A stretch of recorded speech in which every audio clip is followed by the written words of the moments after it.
Hello, everybody. Welcome to tonight's virtual presentation, Neighborhood Stories, a Spit-Spreads Death Tour of Brewerytown with Jane Boyd, who is the historical curator for the exhibit, and Peter Woodall, the project director at Hidden City of Philadelphia.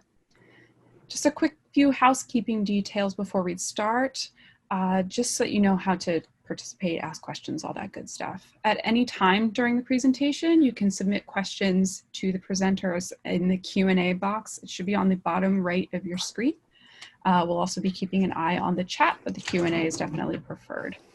As time allows, we'll answer as many questions as we can, and we'll make sure that they see any questions that we don't have answers for. Just so that you know that we're thinking about your questions and requests moving forward. We do have one more tour in this series. So without further ado, I'll introduce Jane Boyd and Peter Woodall and hope you enjoy the tour. Okay, hello, welcome everybody. I was the guest historical curator for the Spit-Spreads Death exhibition. I'm an independent curator and historian based in Philadelphia. And these photographs show the exhibition, which you can visit if you're in the area. The museum recently reopened to the public. Pete? Hi folks, I'm the project director for Hidden City, Philadelphia. And we explore Philadelphia's urban landscape through journalism and public history. I'd like to take a moment to acknowledge our colleague, Nikki Herr. She researched many of the family stories you'll hear about tonight. So this is actually the third in a series of 4 neighborhood tours that were adapted from in-person tours that we gave last spring. And we'll give you information about the final tour at the end of the talk. So the next few introductory slides are the same as on the previous tours. So if you've been on the previous tours, there'll be a bit of repetition, but we do need to say those again to give background info for people who are joining for the first time.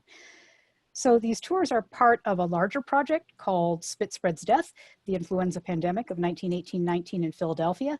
That includes an artist project, a long-term exhibition at the Mütter Museum, and public programs. This is one of them. So we created this project to commemorate the centennial of the deadly pandemic, often called the Spanish flu, and to explore its effects on Philadelphia, which had the highest pandemic death rate among major American cities. We really wanted to ask, what happens when a deadly disease strikes a crowded city? How do people cope? What do they feel and fear? And what would you do in the same situation? Last September, we had a memorial parade created by the artist group Blast Theory. More than 400 people marched up Broad Street to remember the pandemic's victims and to honor public health workers. And Blast Theory's film of the parade is featured in the exhibition, which opened last October, so just about a year ago. And major disease outbreaks happen frequently, so we knew that sometime over the 4-year run of the show, it is a long-term exhibition, there would be news headlines that visitors could connect to the events of 1918-19. But we did not anticipate that the project would become so extremely relevant so very, very quickly, and that we would be plunged into another terrifying pandemic with high death rates and an uncertain outcome. So I want to stress that this presentation is not about COVID-19. But we hope that learning how people dealt with a past infectious disease crisis can help a little bit as we struggle through this one. So before we head up virtually to Brewerytown, this is a very brief overview of the flu pandemic and its effects on the city as a whole. So this was one of the most deadly disease outbreaks in world history. It's called the Spanish flu not because it came from Spain, but because the disease was covered there more thoroughly in the press than in other countries. Spain was neutral during World War I, so it didn't have censorship like other countries did. The global estimates of deaths are really astonishing. They range from 25 to 50 to as many as 100 million. In the United States, about a quarter of the population was infected and about 675,000 people died. So these are astonishing figures, really off the charts, literally, as you can see from this giant spike here. At a time when infectious disease deaths, that's that pink line, were declining because of advances in medical knowledge and public health practice. And in terms of Philadelphia, there are about 2 million people in the city at the time. About a quarter of the population became infected. And from our count of death certificates, at least 17,500 died from fall 1918 through the following spring. Now, nearly 14,000 of those died in 6 weeks during the fall, and that averages out to more than 1 death every 5 minutes, which is truly amazing when you think about it. Now, only Pittsburgh, among the largest American cities, had a higher death rate, and Pittsburgh only has 1/3 of the population of Philadelphia. So that gives you a sense of the impact that the disease had here. Okay, so I think most folks tend to see Philadelphia as a sprawling city, especially compared to New York, and that's true. There's 143 square miles in the city, and Broad Street, the north-south spine of the city, is 13 miles long within city limits. And yet, Philadelphia also contains, and especially contained in 1919, considerable amount of density. If you look at this image here, you see that each dot represents 100 people, and you can see that the most densely populated areas are concentrated in the old urban core. Now, South Philadelphia is probably the densest.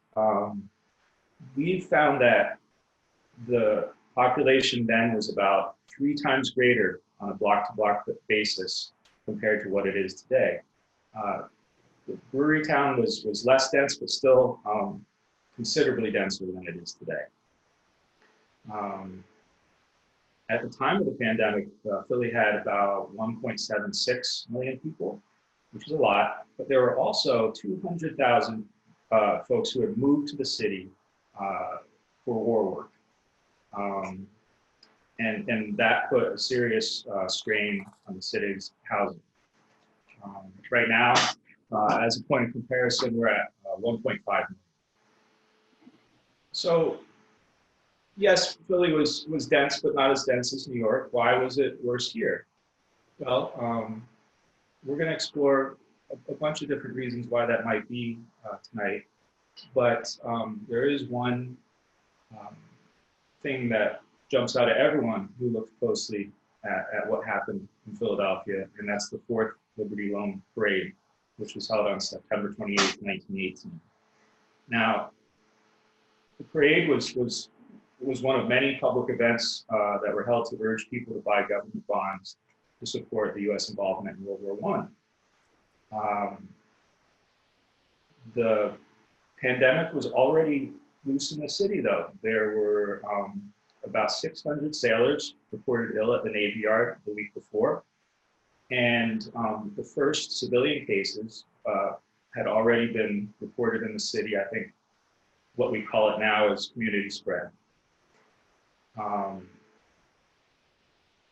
The doctors were aware of this. Some of them raised their voices to say that having the parade, holding the parade, was a bad idea. But the pressure to go ahead with the parade through the patriotism and was great. And they went ahead with it. 200,000 people lined Broad Street. And that is the most obvious candidate for why Philadelphia ended up with so many more cases and deaths than other cities. So as the pandemic got worse, the state and the city did react too late, but they shut down schools, churches, saloons, theaters, and other public gathering places, but not all businesses, because factories needed to keep running to make supplies for the war. So shipbuilding continued at the Navy Yard and other shipyards, and all the factories kept running, churning out war material. So the city put up signs on streetcars and lampposts like this one you see on Market Street, City Hall in the background, telling people not to spit. And they knew at the time that the disease did spread by coughing and sneezing, but they also believed incorrectly that you could catch it by breathing in dust from dried spit on the ground. So hence the reason for that emphasis on no spitting. So taxi drivers, policemen, and car owners drove patients to hospitals. This photo shows a masked policeman taking a flu victim to the hospital, and women volunteers staffed telephone switchboards and fed and nursed the sick. And the hospitals filled up within days. There were 10 emergency hospitals established in buildings around the city. Part of the problem was that many doctors and nurses were serving overseas, so there was a severe shortage of medical personnel. We don't have any interior photos of the Philadelphia emergency hospitals, but they may have looked like this one in Oakland, California, which was set up in an auditorium. So the disease, the virus, inflames the bronchial tubes and lungs, and that makes them susceptible to other infections, especially pneumonia. And it was really severe bacterial pneumonia combined with influenza that caused most of the deaths during the pandemic. And young people were particularly susceptible. This illustration shows cyanosis, which was one of the symptoms of the disease, blue color in the face from lack of oxygen in the blood. And doctors and scientists didn't know that the flu was a virus until the 1930s. There weren't any vaccines until the 1940s, and no antibiotics for pneumonia and other infections. So all the doctors and nurses could do was really to treat symptoms and provide supportive care. So the virus hit so hard and so fast that a burial crisis naturally soon ensued. You know, on an average day in 1918, there would be about 50 to 70 deaths in Philadelphia. But at the height of the pandemic, hundreds were dying every day, and undertakers and cemeteries simply could not keep up. Caskets and bodies piled up all over the city. And we think, you know, what was the atmosphere of the city like at that time? There must have been so much fear to see those bodies in public in that way. Catholic seminarians were enlisted as gravediggers at Holy Cross Cemetery and Holy Sepulchre Cemetery, both located just outside the city. And they worked for 5 weeks to bury all the caskets in temporary mass graves. Years later, survivors are called all those dead bodies in the streets being one of the worst parts of the pandemic. Now, we have public memorials to the various wars America's been involved in, numerous ones throughout the city, but there's no public memorial to the 17,500 or more Philadelphians who died in the pandemic.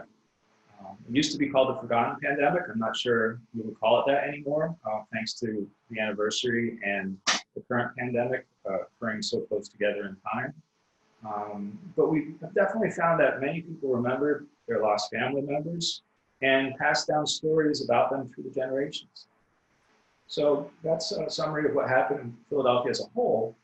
Let's take a look at how the pandemic affected particular neighborhoods, in this case, Brewerytown. Or Kensington, South Street West, and Bella Vista. We chose the 4 neighborhoods for these tours because they all had high rates of infection and death during the pandemic, and because they helped us tell the story of Philadelphia's diverse population in the early 1900s. In the first 2 tours, we looked at the Italian-American community in Bella Vista and the African-American community around South Street West. On October 28th, that's when we'll have our final tour. We'll look at the Irish-American community and mill workers in Kensington. But today our focus is the city's German-American community in Brewerytown. So we're going to spend a little bit of time here sort of providing an overview of the neighborhood, and then we'll get into some of the details. We can argue about neighborhood boundaries. I think it's a favorite Philadelphia pastime, but for the sake of argument, we're going to focus on, we're going to say Brewerytown was bounded by 33rd Street to the west, 25th Street to the east, Oxford Street to the north, and Parish Street on the south. You can send your comments in if you'd like. Girard Avenue is the main commercial street, 2 blocks up from the bottom. Now, the colored area shows that area, and this map and the smaller map details you'll see throughout this tour are from fire insurance atlases published by the Sanborn Publishing Company in 1917 and 1918. Now, these atlases are absolute goldmine for historians and researchers. They show every building, what the buildings are made of, what the water lines run for fire hydrants, and where fire hazards such as bakery ovens and gasoline tanks are located. Factories, such as the breweries we'll see today, are often shown in detail. And you'll notice that there are a number of different colors. The types of buildings are color-coded. So a brick building is red, naturally. Yellow is wood, which also makes sense. And then blue is stone. There are railroad tracks on the left with part of Fairmount Park, which isn't shown here on the other side of the tracks. The large empty space on the upper right is Athletic Square, a recreation area. The blank areas below that were not filled in on the map, perhaps because they were under development at the time, which is pretty common. Now, you'll see the huge block of red, essentially residential row houses on the right side. And then as you kind of go into that triangle formed by the railroad tracks, you'll see the heart of industrial Brewerytown. And we do want to mention one other place that's, we couldn't quite fit it into the tour. We really tried and we wanted to. And that's Girard College, which is just to the south of this map in the lower right, out of the frame. It deserves an entire tour of its own, and it's featured in the exhibition because the many boys orphaned in the pandemic went to school there. So why was there this concentration of breweries in this particular place? Well, there's actually breweries scattered all over the city, but brewers from Germany ended up locating here with the introduction of lager beer. Lager beer requires colder temperatures to ferment, and they found that they could build caves into the riverbanks along the Schuylkill River and create vaults to store the beer so it could stay cool during the summer. Now, in 1870, the city of Philadelphia removed all industry from the Schuylkill River above the Fairmount Waterworks, but in good timing, refrigeration was just coming on the scene and the concentration of German lager breweries had already been established.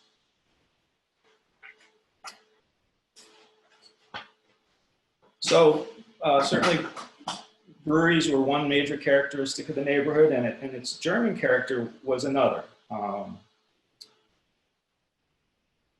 It's interesting though, German immigrants were located throughout Philadelphia. They were in 80% of the city's neighborhoods. And Brewerytown, certainly widely recognized as the most German neighborhood, was only 26% of the population was German, according to the census. Now, there may have been some second or third generation Germans who weren't included in that total. Certainly there would have been Irish, English, Scotch, Welsh in the neighborhood. If you look up into the upper left-hand corner of the map, on the other side of those railroad tracks, that was the Jewish community of Strawberry Mansion. And if you look to the right, the far right, where that athletic complex was, starting at 25th Street and going east, that was an African-American neighborhood. This neighborhood had a fantastic atmosphere. According to an article we found in the Philadelphia Bulletin, it was written during Prohibition, looking back at what the neighborhood had been like before the breweries had closed. To quote, the air was as nourishing as vaporized bread. It seeped everywhere, and it was populated by brewmasters as ample in girth as the barrels among which they pursued their craft, by titanic drivers in leather aprons, by giant draft horses with backs broad enough to play pinochle on. It was a place for family bakeries and rich delicatessens, a neighborhood scrubbed to within an inch of its life and resounding to the guttural language of Goethe and Schiller. I just love that prose. So this is from the Library of Company of Philadelphia, and it shows an anniversary parade that celebrated the first German immigrants to America and the first 13 Quaker families who founded Germantown. Most of the events were actually held in Philadelphia and included the parade, concerts, religious services, and a ball. A smaller annual holiday, German Day, began to be held in subsequent years in German American communities. So here's a view that gives you just a sense of a piece of what that landscape of breweries and giant brewery buildings would have looked like. And we'll see some details of the surviving buildings a little later on. So being German in Philadelphia started to become, in the United States, started to become a problem once the World War I started, and particularly after America joined the war in 1917. So these are a couple of examples of patriotic posters that really demonized the Germans, the German soldiers, calling them Huns and saying the only way to beat them was to buy liberty bonds. This kind of anti-German sentiment was pretty prevalent in the United States at the time. And there was a lot of suspicion of German immigrants, particularly of aliens who had not yet naturalized or who were recently arrived. So this atmosphere of kind of fear and suspicion was something that the German American community had to deal with during wartime. They were constantly having to kind of prove their patriotism. And so it was an additional stressor, the war, the anti-German sentiment, and then when the pandemic hit, that was a whole additional point of stress. So this was a community that was undergoing quite a lot of pressure at the time. So keep that in mind as we talk through this history. Right, it's a little hard to see, at least on my smaller screen, but if you look at the church on the right, up near the roof line in the middle, you'll see some lettering, and it reads Deutsch Reformed St. Lucas Kirche. My German is non-existent. It was one of several German Reformed churches in Philadelphia that served German-speaking Protestants in Fairmount and Brewerytown. And what jumps out to me is the similarity between some of the features of the architecture, the use of the Gothic windows that you also see in some of the breweries. It feels like the Germanic influence is very present here. And even the rowhouses, many of them, have a similar feel that gives it a sort of architectural cohesion to the neighborhood. You know, in fact, a number of the brewery owners did do quite a bit of residential development, and so would have been responsible in some way for their design. Now, of course, it didn't stay German. Basically, there is no German community left in Brewerytown, to my knowledge. In 1925, a group of African-American Baptists from South Carolina purchased the building to be their church. Very common thing that happens in Philadelphia, and I'm sure all cities that undergo significant change. It is now called the Christian Hope Baptist Church. Now here's a detail from the Sanborn map, and we can see that it was 35 feet to the eaves inside with a gallery, and had a 90-foot spire on the left-hand tower, which is another thing that's unfortunately pretty common in Philadelphia, where we had these very large, very ornate, very expensive to maintain churches that were erected by prosperous congregations, and then later congregations didn't have the resources to maintain them, and so you'll often see that the steeples have been removed at some point. This building also had electric lights and a furnace for central heating, which were modernizations that suggest the financial stability of the church and its congregation. It's actually, 1925 would be, Jane, really early for that church to go from German to African American, to my mind. Mm. It's interesting. Yeah, I don't know what exactly what happened to this congregation. So. Right, it was, you know, still reasonably German at that point, for sure. Yeah, it may be that it got smaller and consolidated with another congregation. We don't know.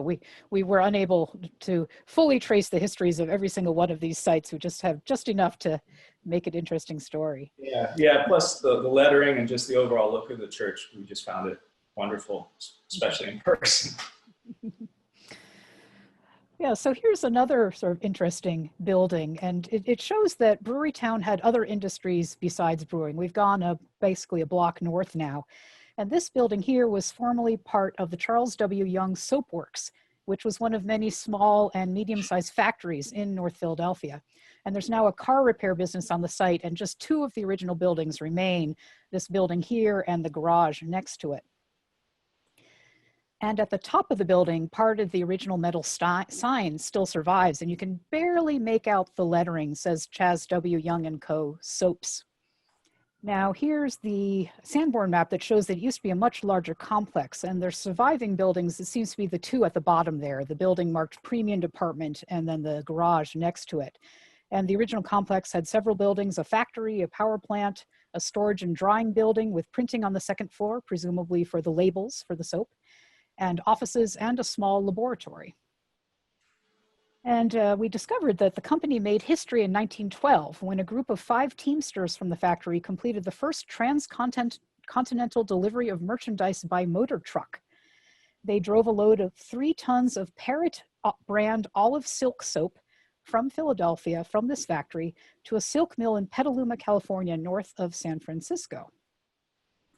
And you can see the truck itself was a kind of rolling advertisement. Now this journey, you have to imagine that this was happening before there were transcontinental highways. The journey took 94 days and covered 4,100 miles. It was sponsored by Alco, who was the maker of the truck. And the drivers had to deal with quite extraordinary conditions: dirt roads, muddy, rocky, broken bridges, desert sand, and mountains. So there's a little bit of industrial history there. National Philadelphia company making national history.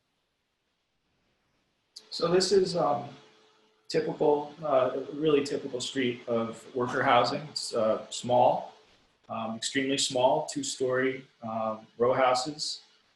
This photo shows the south side of the street, looking east from the western end.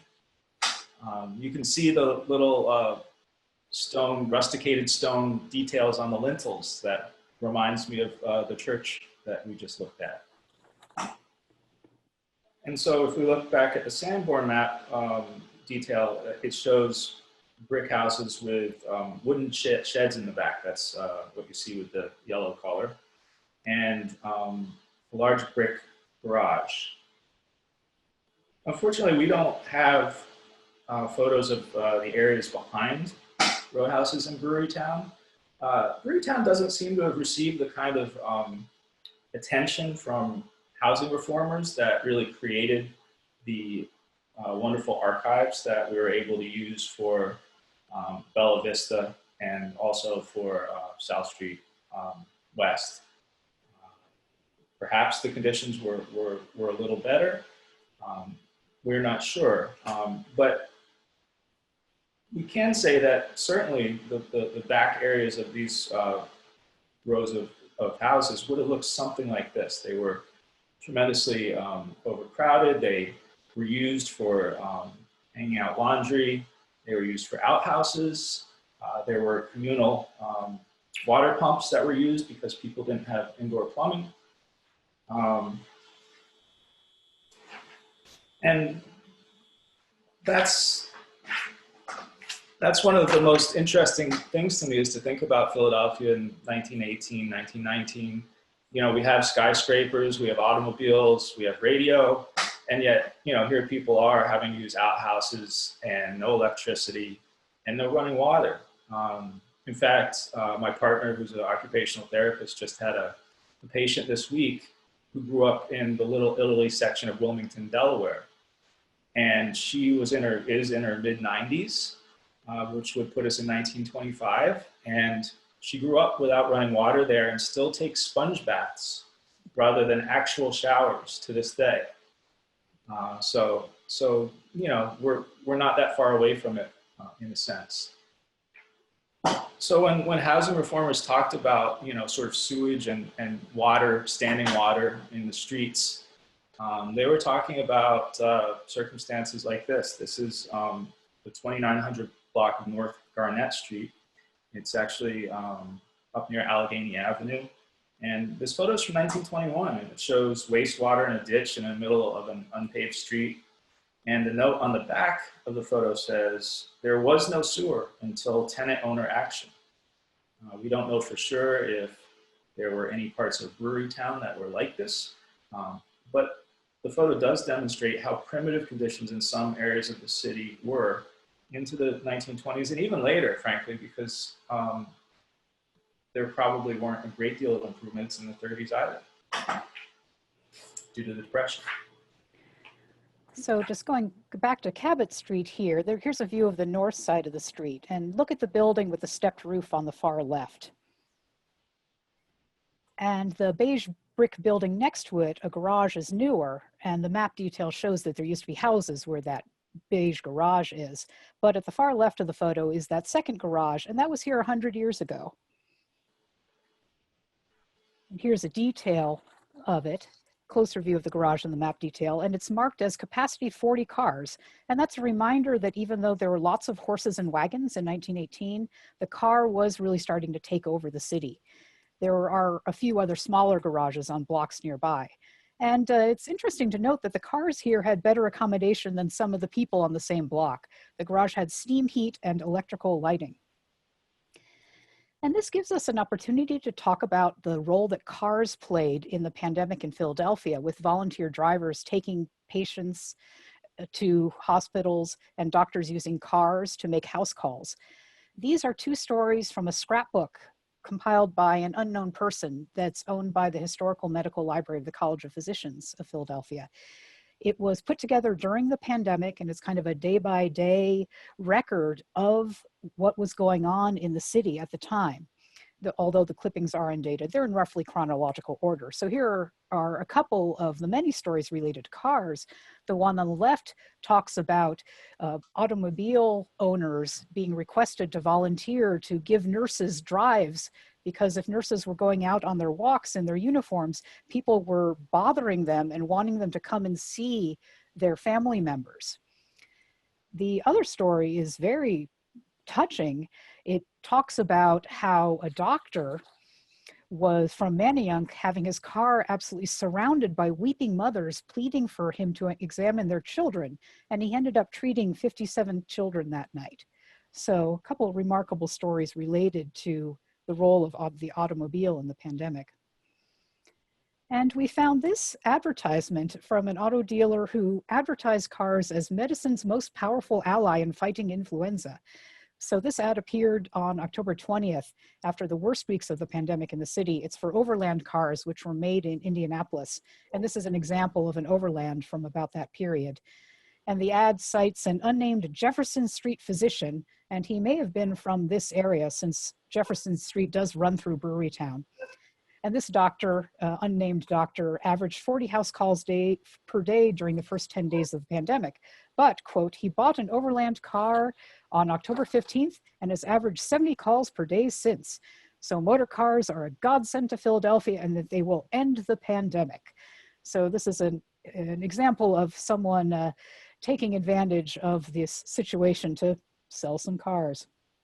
It seems to be something that hasn't changed too much, in my opinion. Yeah, well, there are always people who are going to try to turn a crisis to their advantage. Okay, so we're looking at St. Ludwig's Roman Catholic Church. This is at 28th and Master. The kids in the neighborhood called it Dutch Louis. And there was a really wonderful story written about the church when it closed in 1978 in the Inquirer. And I'm going to quote from it here. There was a touch of the old country about the church, with its beautiful stained glass windows brought over from Innsbruck, Austria at the turn of the century. Sermons were given in German until 1958, and at one time German was spoken in the school. In 1975, attendance had declined to only 55 families, and the Philadelphia Archdiocese was forced to close the church, which is something that's still happening in various ways now.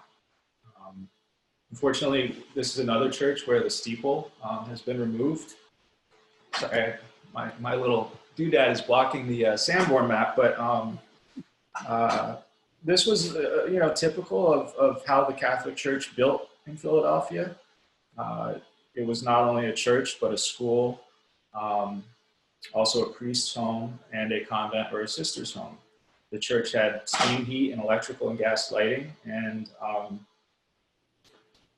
if we see a side view, is this it, Jane? So that was the school, and it's now apartments. And there's the school and the apartments. And if you'll take note, there's a separate water closet or toilet building at the top of the map detail. Apparently there was no indoor plumbing in the school, though it had central heating and electrical lights. The little ladders indicate fire escapes, which was pretty cool. So another building in the same block was the Sisters Convent, built in 1902. And Catholic sisters were very active during the pandemic. The Archbishop expressly allowed them to go out into homes and nurse the sick. We don't have any particular stories about the sisters from this convent, but we do have stories from many other parishes where sisters went into homes where there were sometimes just appalling conditions and terrible poverty. And they did the best they could to help nurse and take care of those patients. And there's also a sad story connected here to St. Ludwig's, where one of the priests actually passed away in the pandemic. The Reverend Henry Herbrecht, he died on October 13th. That's really at the peak of the pandemic of bronchopneumonia and influenza. He was only 37 years old. Most likely he caught the flu while visiting parishioners who were ill and administering last rites to the dead. So heading a couple blocks west, here's a view of North 30th Street above Master, and we'll be visiting the house on the far left, and its original brick is covered with aluminum siding like many of the houses on the block. And you can see that the houses on the west or the left side of the street were probably built later than the ones on the east or the right side. The map detail also shows that. The houses on the left are still just 2 stories, but they're larger, they go farther back, and they have bay windows and front porches. It's possible that these houses had bathrooms. We don't really know for sure, since the Sanborn maps don't show household water lines. They only show high pressure water lines for fire hydrants. But the fact that these were slightly newer, slightly larger houses may indicate that they had plumbing. Here's a detail that includes this house, 1406 North 30th, and it's the 3rd house from the top on the map detail on the left. And you can compare the size with 1409 and 1411, those smaller houses across the street. And this was the home of Catherine Marie Kuhn Berger and her second husband, Hermann Berger, a brewer. So he was one of hundreds of beer industry workers in the neighborhood. So we know quite a bit about Catherine Marie Kuhn. She was known as Katie. She had migrated from Germany about 1890 with her first husband, William Huhn, also a brewery worker. They settled in Brewerytown, renting a house on Marston Street. They originally had 3 children, but 2 of them died young. And William himself died in 1905, and that left Katie a 38-year-old widow with a 9-year-old daughter, also named Catherine. So 2 years later, she marries Hermann Berger, a recent arrival from Germany who was essentially fresh off the boat. And they were living on Myrtlewood Street in 1908, close by here, when Katie, now 41 years old, gave birth to her daughter Helen. Helen was baptized at the Zion German Lutheran Church on North Broad Street, and that shows that the family was Protestant rather than Catholic. By the 1910 census, the family is living here on 30th Street. And the older daughter, Catherine, is 14 years old, and her half-sister, Helen, is 2. There's no record of a mortgage, so Herman probably bought the house outright. Now, the family must have been fairly prosperous because Katie took the girls on a 5-month trip to Germany in 1912 to visit relatives. And both of Katie's husbands, William and Herman, became naturalized soon after their arrival here. But Katie never became an American citizen. She was noted as alien status in the records throughout her life. Both of her daughters were born in Philadelphia, so they were American citizens. It may have been that Katie wasn't under the same pressures as the male German immigrants to prove her allegiance, but we do sort of wonder what the effects of that were during World War II. She would have had to register as an alien at the police station and be fingerprinted, even though she'd lived in the country for decades. Now, sadly, Katie became a widow a second time in 1918 because Herman died. He had pulmonary edema, buildup of fluid in the lungs, and that can be caused by pneumonia, so it may have been related to the pandemic. The doctor recorded the secondary cause of death as locomotor ataxia, which is lack of muscular coordination with jerky movements. And he had that condition for 6 years. And that's caused by spinal degeneration, and it can be a result of syphilis, though we don't know the whole story. So he was only 50 years old when he died, not a good way to go.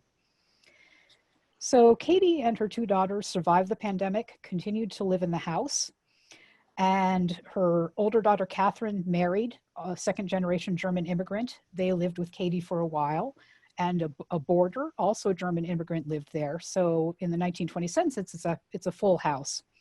By the next census in 1930, Katie and Helen are the only family members living in the house, and there's a different boarder, an Irish immigrant. Katie is 63 and Helen is 21, and she works in a textile mill making hosiery. Katie died just 7 years later in 1937, nearly 71 years old. So she lived all of her adult life in this small neighborhood in just a several block radius, and much of it in this house. So, as we move further west, we start to see the very few remaining brewery buildings in the neighborhood. The remnants of the huge complexes where Katie Berger's 2 husbands and many hundreds and thousands of others worked. Brewerytown had about 10 major breweries in 1900, probably still 10 in 1920 actually. And there were an additional 5 breweries south of Girard Avenue, not technically in Brewerytown, but part of the same industrial sector, I would say. Now, there were about 100 breweries in Philadelphia overall, so 15%, but they produced half of all the beer brewed in Philadelphia. So they were larger than the breweries elsewhere in the city. What we're looking at here is the last existing building from one of the biggest, the Bergner and Engel Brewing Company. This was a stables building, and it's at 31st and Jefferson. Now, most recently it was, or second to most recently, it was used as a church, but was looking pretty beaten up. And very recently, it's been rehabbed, and the first floor is now, we think, a daycare center. So this is a great old lithograph or illustration of the stables. And stables were needed even in 1918 because many local deliveries were still made, of course, by horse and wagon.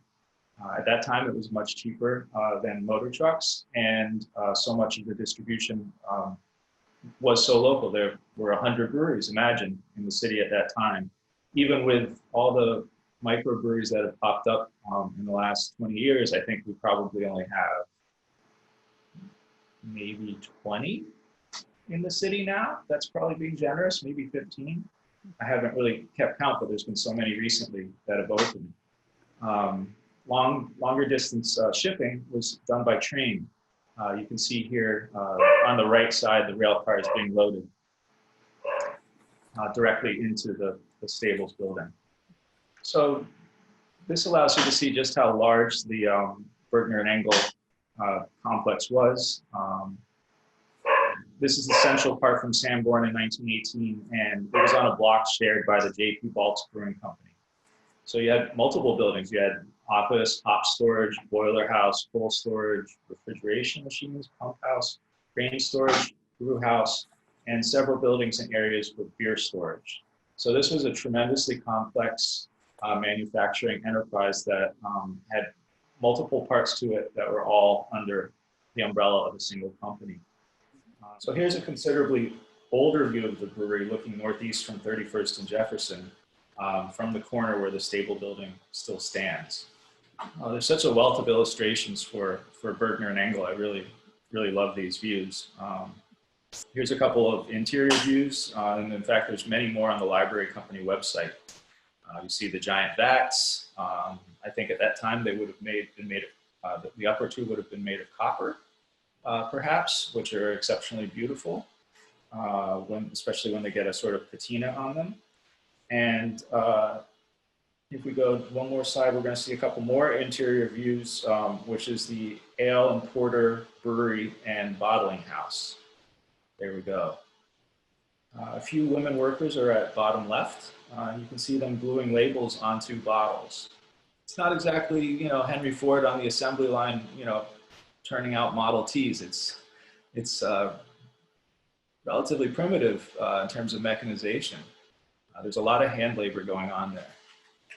And my sense is that even though these are from 1890, even 30 years later, by about 1918 or Yes. 1920, there would have been, wouldn't have looked all that different. I think you would have, you know, more pumps, more machinery, but the essentials of the brewing would have stayed the same. That's my sense. Yeah. Yeah, I agree. Thank you for catching that, Jane. Yeah. Here's the big guy, the Poth brewery, F.A. Poth. I always thought it was pronounced Poth, but it's not. I have it on good authority. And Poth was a German immigrant. He started a brewery in Northern Liberties not long after he arrived in America in the 1860s. And like a lot of brewers who were close to the Delaware, who were German, he moved to Brewerytown and built a new brewery here in 1870. Brewery grew rapidly, and it reached the peak of its success by 1905. And all of the surviving buildings, you know, more or less date from the 1890s. The architect was Otto Wolff. He was a Philadelphia native, and he was nationally known for designing breweries.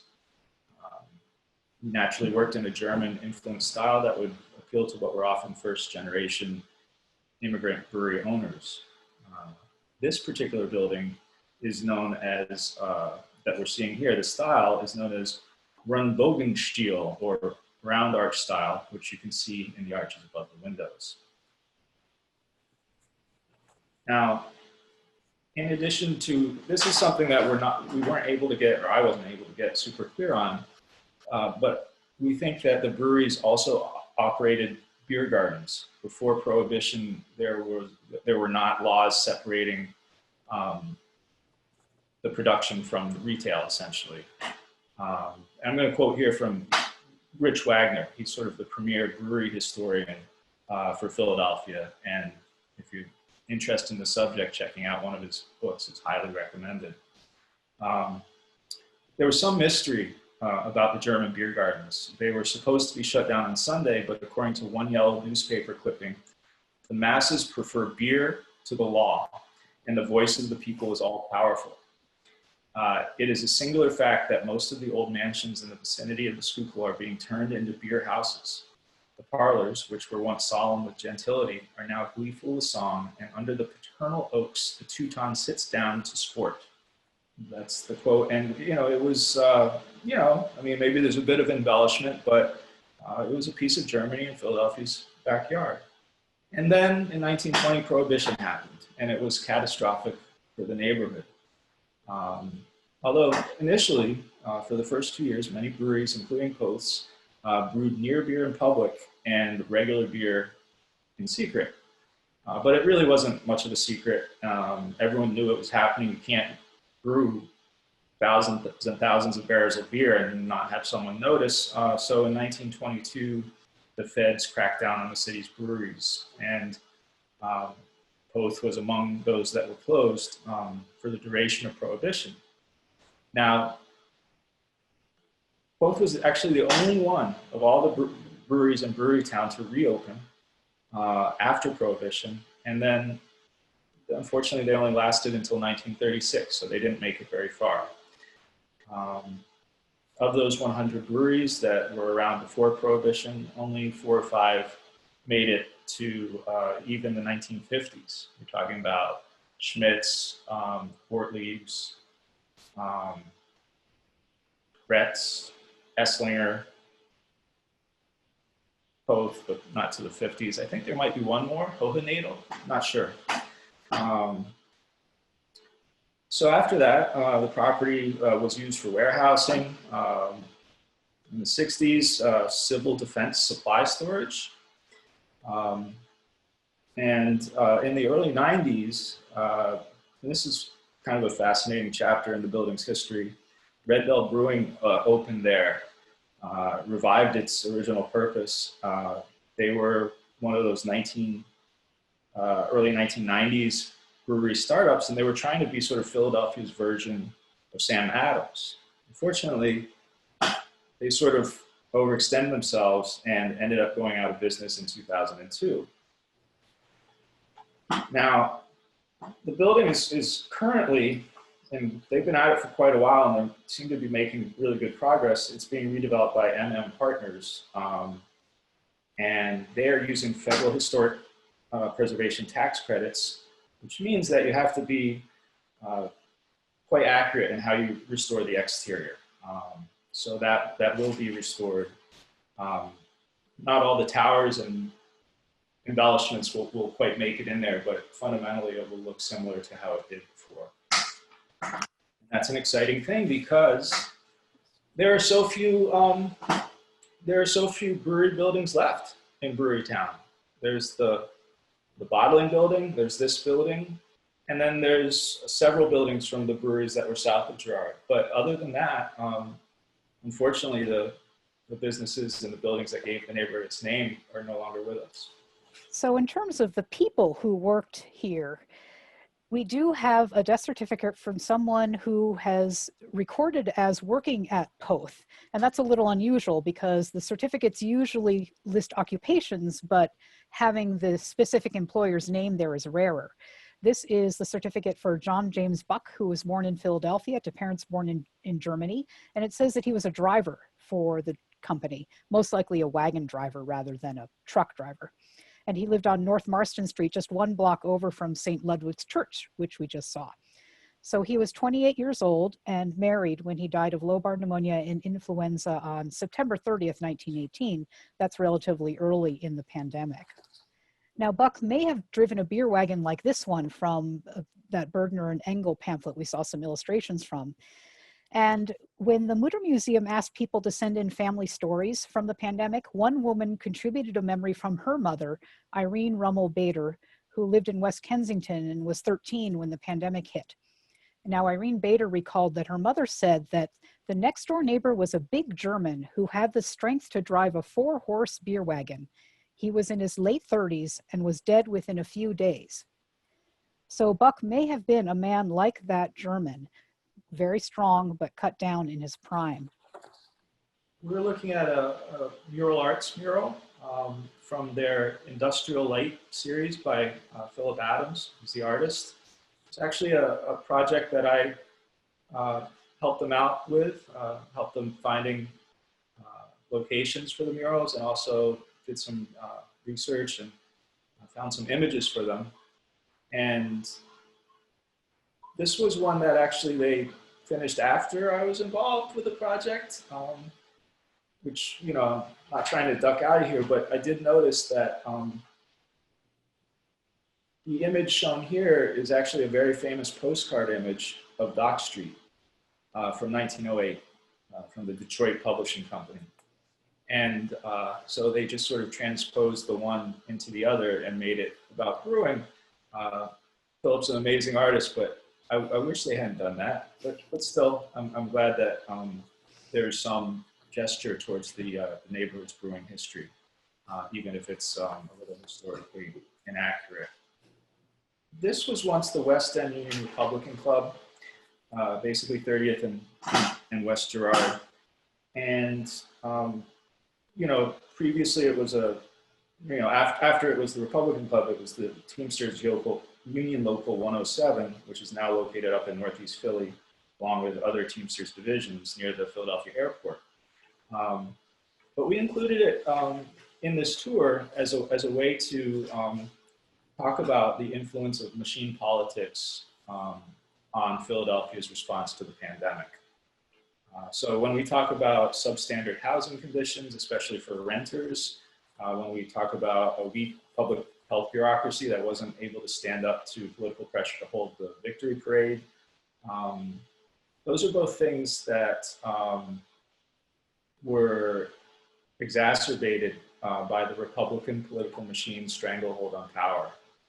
You know, the quote everyone always goes with, but it's so great, you know, we'll go with it too, is that muckraking journalist Lincoln Steffens famously described Philly as the worst governed city in the country in 1904.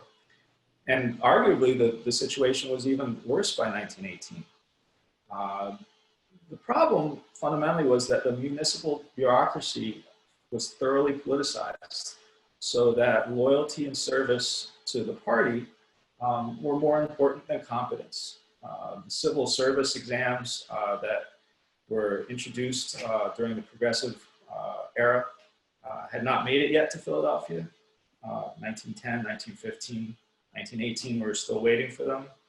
And so the director of public health was a Republican appointee named Wilmer Cruzen. And Cruzen has come in for a great deal of criticism for allowing the victory parade or the bond parade to go forward. And people have noted that he was a gynecologist, that he didn't seem to have a good handle on the pandemic overall. But I've also recently read an article that said that he was a committed public servant and certainly relatively competent for that time. So it's a complicated thing to understand. But sorry, to get back to this though, the Republican Club, while there were Republican clubs in every neighborhood and ward in the city, it functioned political but also social purpose, and was a great organizing tool for the machine. Here's the plaque that's currently on it. I mentioned a little earlier the Port Division of the Teamsters. The dedication is to Reverend Joseph Turner, Catholic priest, Reverend Fred Brooks, evangelical minister, and Ayman Shamsuddin Ali for their dedication to the working poor and organized labor, which shows how the neighborhood has diversified since its growing heyday. So that was our final stop. And as Pete mentioned, Prohibition shut down most of Philadelphia's breweries and distilleries, and other manufacturers gradually closed as deindustrialization took hold in the city. And that brought poverty and blight to many North Philadelphia neighborhoods. Now, recently, the Brewerytown area has attracted redevelopment and new businesses, including a craft brewery, though there are conflicts over gentrification and concerns about the displacement of longtime residents. And walking around the neighborhood, you can really see these very stark contrasts between old and new. Here's one image that I particularly focused on because it has these two new row houses and the old one squished in between. So Brewerytown is booming, but you have to ask, who is it booming for and who is being left behind? So here's the John Decker and Son architectural sheet metal work. It's frankly the most fabulous pressed tin or pressed metal cornice in the city of Philadelphia without question. Oops. I've seen other similar businesses that had cornices that were also basically advertisements for themselves and their skill at their craft, but this is by far the best one. And fortunately, it's in good shape, it's being taken care of, and the building was recently added to the Philadelphia Historic Register, which means that it'll be protected from demolition in almost all cases, although there are unfortunately some workarounds. I like to think that the company made the tin cornice that we saw earlier for the young soapworks, but there was another pressed metal manufacturer on 26 and Jefferson, so it could have been them as well. So that's a little ending to our tour, a little nod to the Brewerytown area's industrial heritage, where there are just, a few vestiges. So as you walk around, just look for those bits of history that are left. Here's some information on the tours, and these videos are going to be posted to the Mütter Museum YouTube page. And there's the details on the last tour of Kensington, where we're going to look at Irish Americans and mill workers there. So thank you for joining us today. Here are ways you can follow and support the Mütter, and also follow and support Hidden City and visit the Hidden City website with how many articles on the website? We have about 3,000 right now, and they're all in depth and they cover the gamut. urban landscape, neighborhoods, communities, architecture, historic preservation. And last but certainly not least, we want to thank our funders and Nikki Hare for the family story research. And like I said, visit the Mütter Museum. And if your family has a story about the pandemic, send it in to us. So now we can answer some of your questions. All right, can everybody hear me okay? Okay, great. This is Nancy again. First, it's less a question and more just a tidbit I thought you guys would find interesting from Terry, who says, in 1950, I lived on College Avenue down the street from Young's Soap Factory. Our backyard abutted to the factory. The soap drew many rats, which would invade neighbors' basements. That's So fun. Oh, that's one. I mean, that's terrible, but it's wonderful. Thank you for sharing that. fat in the soap making process? Well, because it was made from animal fat. Yeah, yeah. So the rats would have been attracted to that. Yeah. Whoa. What an anonymous person wanted to know what the D's and S's on the Sanborn maps stand for. There's a little letter on each household. Do you know what those stood for? Oh, yes, we didn't explain that. D is dwelling and S is store. So very simple. Most of the time you see D's for, it just means house, and S is for store. And it will vary, you won't often know what the store is unless it's a bakery, something that has a heat, a fire hazard involved in it. Interesting. Someone else asked, do we know what type of beers they brewed at the breweries in Brewerytown? I know we mentioned lagers, but I guess there were some porters mentioned in the images. Was there anything else that seemed to be kind of the dominant brew? Lighter lagers were definitely, what we would think of. I guess that even then they would have called them Pilsners, were the number one beer. But they made lots of different styles.